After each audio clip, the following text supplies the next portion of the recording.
சபரியிலே தெரியுது பார் மகர ஜோதி, தர்மசாஸ்தாவின் அருள் கூறும் கருணை ஜோதி.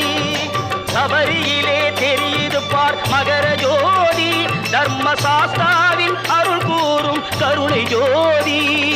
சரணம் பாடி சாந்தியை தேடி சன்னதியில் கூடுகின்றார் ஆயிரங்கோடி.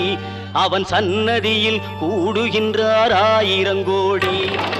சபரியிலே தெரியுது பார் மகர ஜோதி, தர்மசாஸ்தாவின் அருள் கூறும் கருணை ஜோதி.